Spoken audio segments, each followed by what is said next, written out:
viewers. Welcome to the Entrepreneur TV show. This is Lucy Jeffrey. I've been your host for the last 6 years. We celebrated 6 years on this show this year, and I thank Rogers TV so much for broadcasting and helping members of the Entrepreneur Nation and the business community to come forward and share with you what they do.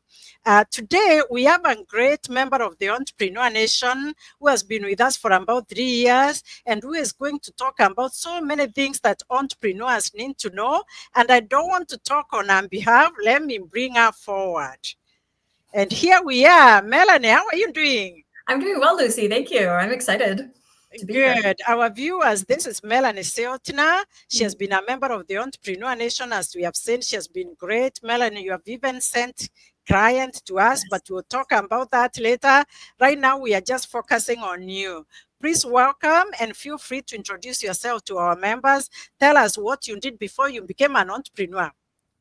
Yes, so I'm Melanie Ziltener. I'm the CEO of Tripod Business Services. What I do now is I'm a copywriter and content writer. How I started out, I have always had an entrepreneur mindset because I grew up in a family of entrepreneurs. But originally, I love the law, and so I trained to be a law clerk. I was a legal assistant in one of the big firms in downtown Toronto. I worked in-house at a government agency.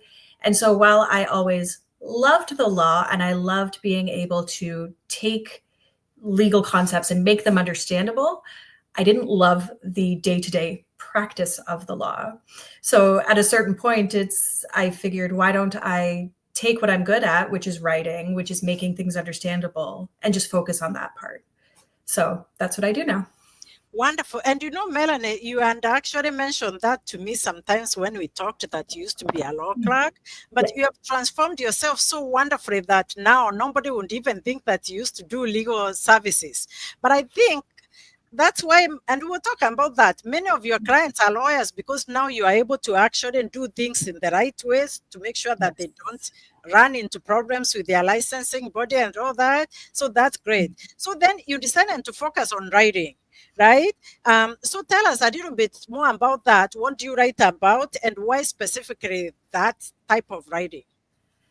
So what I focus on is your online marketing writing. So whether that is your website copy, your emails, blog posts, LinkedIn content, that sort of thing. And why I focus on that is because so often there are professionals who are great at what they do. They're so brilliant, they're so talented, but there's this gap in between what they're capable of and what their audience knows about them. And so it's so special for me that I get to be part of shining a light and helping people, stand out. Wonderful. And Didi, actually, again, these professionals are very busy, Melanie, right? Mm-hmm. Everyone is very busy doing what they know best. CPAs and accountants, they are busy filing taxes, but who is helping them to look good online? Right? Yes. And I know we'll talk about online visibility. So that's what you write about. And let me ask you then, let's talk about visibility because that's what you do. You help them to be seen online professionally. I've even had members of the Entrepreneur Nation saying, because of what you write about them, they have landed clients because of that. Talk to us a little bit more about visibility. Yeah, it's so important to be visible. Visibility is everything. For some people, they'll say, I get a lot of my business from referrals. I'm part of a wonderful community like the Entrepreneur Nation. And referrals are fantastic, but they're not enough. You're limiting yourself. And even when you are getting referrals, your referrals are going to be looking you up online. So you want to consider, what are they seeing when they research you? And so visibility comes down to two parts, right? You want to be found, right? And that's where we look at things like Google keywords, like search engine optimization, but it's also having the right kind of strategic content to be found by the right people for the right reasons. When content and copy is written well, it connects with your audience in a really specific way. And so your audience can self-identify if you are the professional that they want to work with, if you are the right fit. And so, whatever that looks like, wherever that is online, being able to be visible in the right way is something that's really going to grow your business and really help you take it to that next level. Wonderful. And that's great. So being seen, being visible, and being seen by the right people, because you can be Mhm. visible and you're being seen by people who never even become your clients, right? That doesn't work. So tell us a little bit more. Than you mentioned Google, but what are the platforms that you help them to be visible?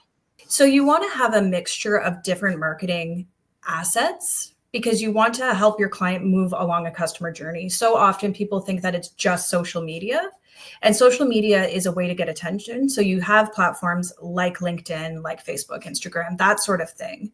But people generally don't see one reel, one post and become your client.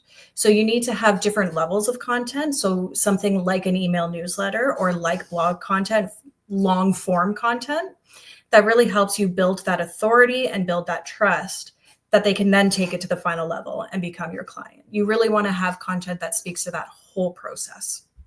Wonderful. And Melanie, I don't know if you were prepared for this, but I would ask you anyway. Um, so when you help them, you Mhm. helping them with their businesses, but do Yes, you help them with their personal profiles also to make sure that it's professional? absolutely. Especially for licensed professionals, it's hard to separate your personal brand from your business brand because you are the brand. Yes. You people are coming to work with you specifically, so having your voice out there, I don't think there's a way to separate the two. If you want to have a successful business, Yeah. it really is about that personal. So that's great. That's great that you help them on the personal side as well. Because Mel, Mhm. let me tell you, I've seen people who don't look professional on Facebook. Right? They Mhm. look so professional on LinkedIn, but they forgot Facebook. And as you know, even here at the Entrepreneur Nation, before I welcome people, I look them up. Mhm. Are they professional? Are they who they said they are? Right? So I think it's important for professionals to know that they have to look great online as they look great in their offices. So, but let me ask you, there's this talk, you're a copywriter, like you write on behalf, and I've seen that with artificial intelligence, people are thinking they can do some of these things themselves. And I want us to talk about ChatGPT. So tell our viewers about it and what you think, and if you think you'll be replaced by it. I don't. Short answer. It's hard to have a conversation about anything online without talking about ChatGPT. For me, ChatGPT is like a microwave. You can absolutely cook dinner in a microwave, but if company's coming to dinner, that's not how you're doing it. You need someone in the kitchen, right? To make a real five-star meal, to make it absolutely right. And it's the same with your content. Absolutely, ChatGPT can save you time. It is getting better all the time with things like ideation, brainstorming, getting feedback. Absolutely, it's a great tool. But with a big but, it has its own voice. We're beginning to see, you can tell when things are written by ChatGPT, right? It has its own cadence, it has its own style. And when its style is coming out, your voice isn't, right? It can't replace the insight and the subtlety and the nuance of knowing your audience and your value. And so while it is a tool, it's not a crutch. There absolutely still needs to be a human voice in the mix. I totally agree with you because they say garbage in, garbage out. Even Mhm. ChatGPT, you have to write something in details for it to understand what you mean. So these people, they are going to actually steal. They are still going to be able to write something. So if they are going to write and finish ChatGPT, why not provide you that to write on their behalf? Well, and what ChatGPT creates is fine, but it's forgettable. And if you're building a business, why are you building it on good enough? Like that's we can do better. Yes, definitely. That's great. I totally agree with you. But are there basic things that people can do with ChatGPT without necessarily writing an entire blog? Because that will require specialized areas like yourself. But are there simple things that they can do? Oh, absolutely. They can come up with ideas. It's good for blog outlines. If you feel you can write something in your voice yourself, getting feedback and saying, is there anything that I missed? Trying to get into the head of your audience a little bit, it can give you some really good ideas. But then you need a human. Exactly. Yeah, and really for busy professionals, even having time to feed ChatGPT with information, they are very busy, and I believe that those are your specific clients. So let me ask you then, when you write on behalf of your clients, maybe there's some clients who feel like their voice will not come out. How do you ensure that what you're writing is actually what the client wanted you to say about them? So a lot of what happens before writing is actually the most important part. Writing is actually a small piece of the puzzle. There's a lot of research. I interview my clients before I start writing for them, and I ask a lot of very specific questions. I record those conversations so I can get to know their voices, what they sound like when they're excited, their tone, how they sound when they're describing something. So I do a deep dive interview to really understand who you are, what you're about, and how that comes through before I even start writing. And then when I start writing, I have that really specific understanding, and I can make it sound like you. I've had clients tell me, if I forgot about it, I would think that I wrote this. It sounds so much like me. Wonderful. That's really great. I'm happy to hear that. I wanted to ask you then, a lot of people or business owners feel stretched thin. Do you really think that they need to make posts every single day? And if they make posts every single day, do they post on their website, on their pages, or do they post it on their personal profiles? So for the first part of that question, do people need to post every day? Absolutely not. Consistency is not the same thing as being constant. Consistency is what you're able to reasonably do and sustain. And it depends on the platform that you're posting on. So for example, Instagram has a shelf life of about 24 hours. If you post and somebody doesn't see it in that 24 hours, they're not going to see it. LinkedIn has a lot more viewers than posters. So you have a bit of a longer shelf life, right? And it's the point that quality is more important than volume, right? It is much better to have one strong post a week than to just churn out garbage.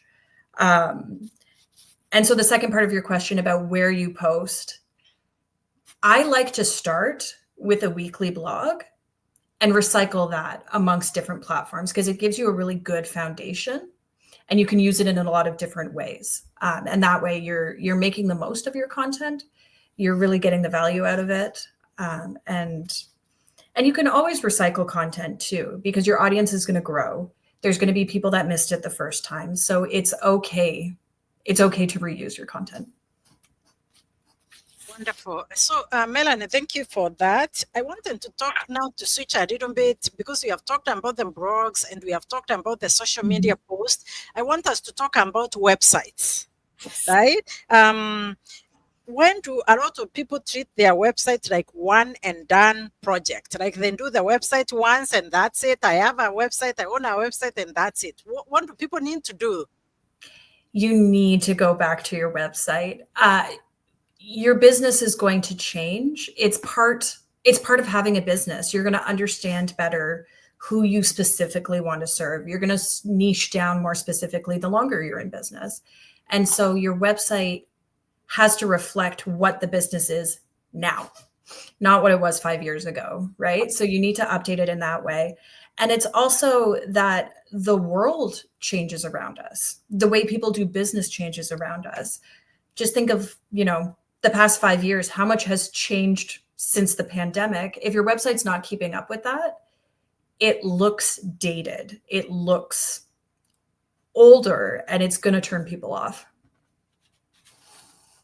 Thank you. Thank you for letting us know of that, Melanie. And as you said, it's important because if the business is growing and things are changing, Mhm. then the website should also be changing.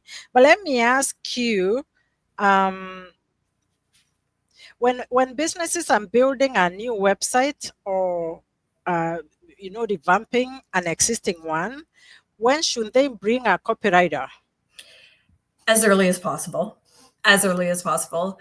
There's the two sides to the website. There's the design and then there's the copy. And the best process happens the more that those two pieces can work hand in hand. If you're designing first and writing later, you're trying to squeeze a message into boxes where it might not have flowed naturally.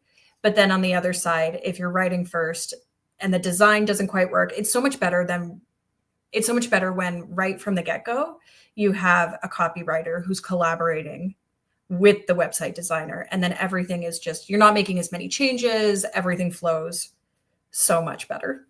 Yeah, for sure.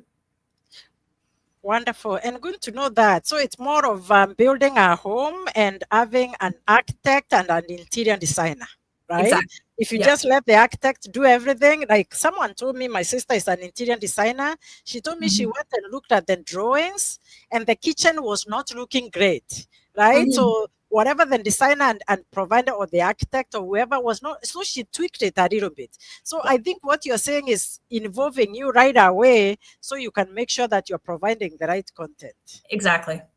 Exactly. Wonderful, wonderful. So then let me ask you, what kind of results do businesses finally get when their messaging and everything aligns, right? They bring you in together with the designer, they keep updating their website, they bring the social media the way you are saying. What results do they expect? There's a lot more confidence. There's when your website isn't what you want it to be, there's always that kind of embarrassment where you're giving somebody your card but apologizing, like, oh, my website, we need to update it, it's part of the plan. Right? When you have everything locked in, there's a lot more confidence in showing up. There's a lot more motivation to be visible. And so entering a room physically or entering an online space with that energy attracts people. It really helps you build your own authority as a thought leader and as somebody who is good at what they do. The other side of it is that when you have something that is well written and it is well structured and it's makes sense for your audience, you can reuse it in different ways. I've seen my clients go on podcasts and use the analogies that I wrote for them or use the structure that I wrote for them because it works. Um, and it's also, the longer that you have this really dialed in strategic content, the less work you have to do. When you're really clear on your audience and you're writing for them, you're having fewer of those discovery calls that are just bad fits because people can self-identify whether they're the right fit for you based on your content. You're wasting less time, you're spending less time explaining things because your content is really doing that work. So it gives you a lot more breathing room in your business. Wonderful. And Melanie, so that's really great. I wanted to ask you, focusing on you now, where this great person who can write for business owners, because many people, I tell business owners, we went into business to become business owners, not to become marketing managers, accountants, Mhm. lawyers, and copywriters, and all that, and web designers. Let's focus on what we know best and let someone else. Like Mel, I can tell you that I don't like numbers. The minute Mhm. you show me numbers, I start having headache. So Me that's too. why I have an in-house bookkeeper. That's why I have a CPA. So leaving things that we don't like to people like doing them. So Yeah. now this great person who can help businesses, where can they find you? The best place to find me is on LinkedIn. I'm pretty sure I'm the only Melanie Ziltener. Um, and then my website is tripodcopy.com. But the best place to find me is on LinkedIn. I'm most visible there. And yeah, whether you want to have a conversation about what visibility looks like, I'm always happy to help. Wonderful. Okay, so people can find you on LinkedIn, which Mhm. great, and they can find you on your website, and I'll put the website there. They can find you on that. And I think, Mel, as we met you on LinkedIn, right? LinkedIn is a Mhm. great place. And even me, I've done a lot of business on LinkedIn. But I wanted to ask you, there's a specific question that I have for you. Who are the clients that you serve? Because I also want you to be found by the right people. You are ideal clients, because I don't want everybody coming for you or to look for you if you can't serve them. Mhm. So who are your ideal clients? So my ideal clients are licensed professionals or creative professionals who want their clients to be educated, to be empowered, to really understand the work that they're doing. And so I work with people like, for example, lawyers, where your will is not just a will, it's peace of mind for your family. And so I like working with professionals like that, where they're what they do is really impacting people's lives. It's impacting people's futures. And so being able to be a part of that and explain that and make it clear why people should take these steps and hire these professionals. I like working with people like that. I also like working with people who are collaborative, who are very busy but willing to take a little bit of time for me so that I can get their voice, so I can get their tones. Wonderful. So that's great to know that those are your ideal clients. But when you say professionals, can you go a little bit more Oh, specific? Lawyers, sorry. lawyers, lawyers. Lawyers, absolutely. Yes, I love lawyers. yes, And I know what I'm talking about because of my legal background. yes.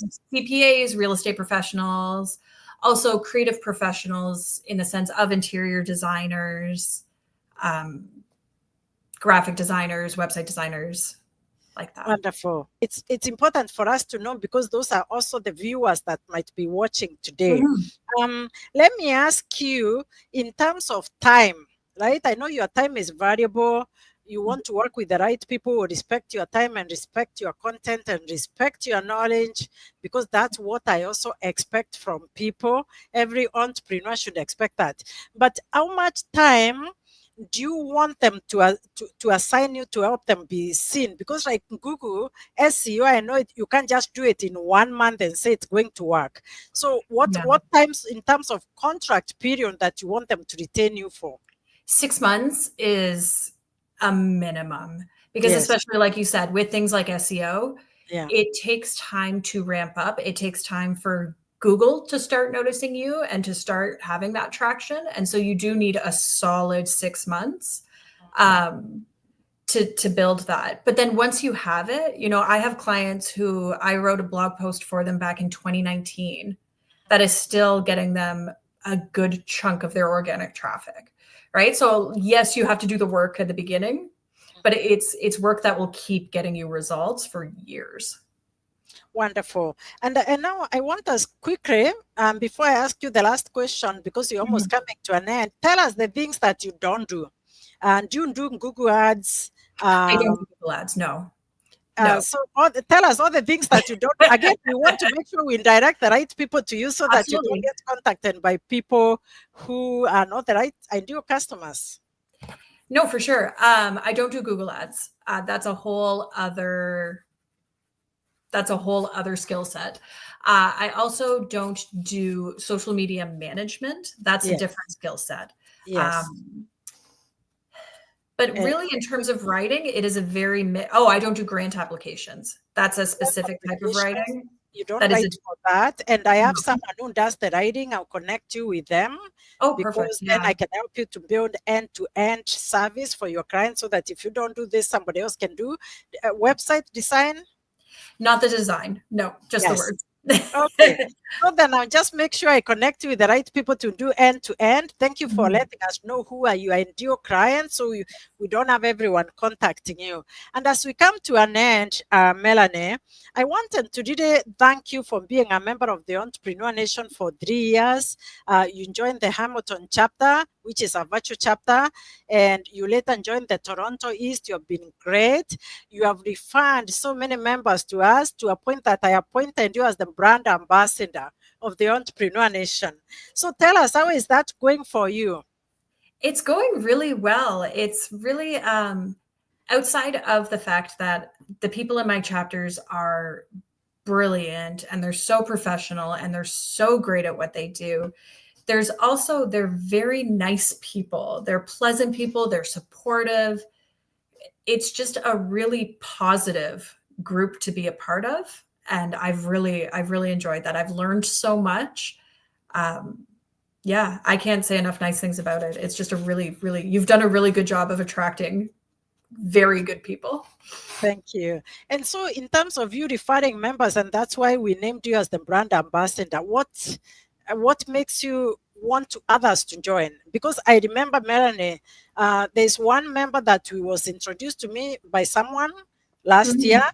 and I talked to this person. I invited the person to the chapters, and didn't join, didn't see the value.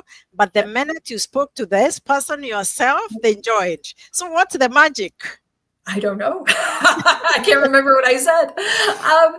I'm not sure. I don't know what the magic is. I think it's just, it's something that I don't feel like it's a chore to go to. And maybe that's what came across, is that it's actually something that I look forward to and and that I enjoy. I don't know. I'm not sure.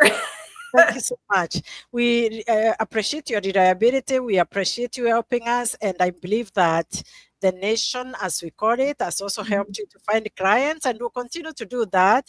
We appreciate that you have come for this show because then more people will get to know you. Do you have any other final words for our viewers? No, no, this has been great. I really appreciate being here.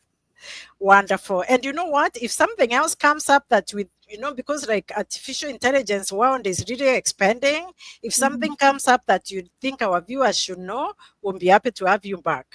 Beautiful. Thank you. Thank you. And our viewers, Lucy and Jeffrey here and Melanie Ziltener signing out. Our viewers, Lucy again here. I have some exciting news for you. Exciting news because, first of all, I want to thank you for being with us here for the last 6 years that I've been hosting this show, the Entrepreneur TV show. And I want to thank Rogers TV for broadcasting it for us. I would like to thank my station manager, Jeremy, and I would like to thank the producer of this show, Tim. They have been great people in supporting us, and we have brought a lot of information. I was honored to meet with them last month to discuss the future of the Entrepreneur TV show. And I would like to share that with you because my station manager is aware. I would like to change this show to bring a different kind of topics that shows the giving back. For 6 years, I have been supporting the entrepreneur community. I have focused on businesses and helping them to grow. But going forward, I have decided to give back. And the way I'm going to give back to the community, to the London community, is bringing different kind of show where business owners and everyone can come on this show. You don't have to be a business owner anymore. Come to the show and highlight what you're doing to support the community. The community needs us. We see a lot of homeless people in London. We see people who need several things. We see people who are going through cancer treatments. What can we do to give back? So many of you watching this today have been giving back in your own different ways from the companies and the corporations, from CEOs of those corporations. We are all giving back, but our voices are not being heard. So I want to amplify your voice in terms of giving back. So I'm going forward and coming back in the next shows from this, we'll be talking about giving back and what businesses are doing, what individuals are doing, what CEOs are doing, what the government is doing, what are the government officials doing to give back, right? So that's my focus. You are welcome to reach out to me. I'll definitely be happy to put my phone number there for you to reach out to me. Sometimes I'm quite busy during the day, but you can text. That's the number that you're able to reach me directly. You can text and I'll call you back. And so we can be able to plan to bring you on this show. We would like you to be highlighted and for us to showcase you to the community in London with your giving back initiatives. What are you doing to support the community? We want to know. Reach out to me, and Lucy and Jeffrey signing out. Thank you so much.